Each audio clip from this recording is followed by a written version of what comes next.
Hope you guys enjoyed that little spin-off on Game of Thrones, Winter is Coming. It's part of the soundtrack to Season 8 called The Night King. So when I sat down to put this video together, I thought about changing the color scheme of the video to make it a little bit more dark, a little more ominous, foreboding.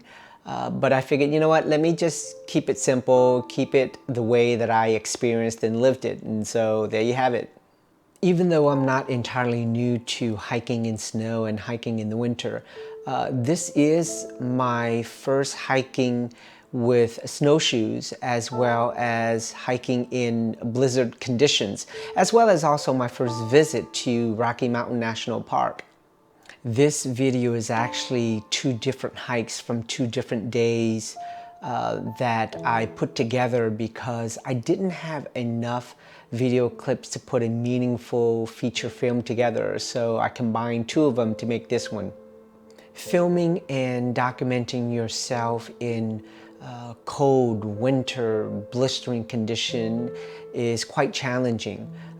At each moment of capturing the video, I'd have to unload the winter gear, get the tripod out, mount the phone onto the tripod, take my gloves off to control the camera.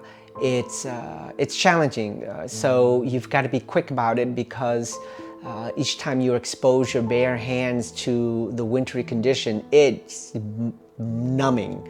So I didn't have enough clips, so that's why I combined both of these hikes into one. So the first half of this video is a hike through the Glacier Gorge trail to get to the loch, which is another alpine lake. And the hike itself is about 5.5 miles, taking people on average 3 hours. My hike, however, in the winter, this is back in December 15 of 2022, was much shorter. I only did about 3 3/4 mile. It took me a total time of about 5 hours. Moving time, however, it took me about 2.5 hours. So that's actually a very slow hike for me. Even though I still had a good bit of energy left in me, the visibility started getting really low. I was losing light, because at that time of the year, gosh, we were only about, I think, 7 to 10 days before the winter solstice. So I was losing light quickly, and I did not want to be hiking back to the trailhead in the dark. So I decided to go ahead and cut it short and head back. So the second half of this film was a hike to Lake Odessa, and 10 minutes into the hike, I was already post-holing. It would have been constant route finding every 5 minutes, and that is just not fun. And not only that, it would have slowed me down even more than the post-holing to constantly find your route, because it's buried under snow. So it was early enough that I decided to go ahead and nix that and try Lake Hayaha, which was part of the string of lakes on the first day that I did my hike up to Dream Lake, and then continue on to Lake Hayaha, but I had to cancel that one because I just ran out of steam and there was still so much post-holing. I'll put the link in the description to that hike. Well, as you can see from the last 30 seconds of the film, those blistering winds at -22 at Dream Lake, which is where one vent breaks off and head off to Lake Hayaha, yeah, that was a no-go.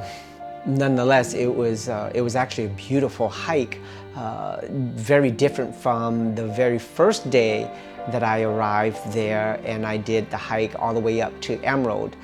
Again, the link is in the description. So two different conditions. One was just big, sunny, bright blue skies, and then this one here, which you could barely see, you can't even see Hallett's Peak, which incidentally, if I were to ever to return to Rocky Mountain National Park, Hallett's Peak is definitely up there on the list. It's about 12,900 feet above sea level. In theory, I should be able to do that just under 10 miles out and back. So yeah, if anyone is interested in doing Hallett's Peak, let me know. And there you have it. So hope you enjoyed that.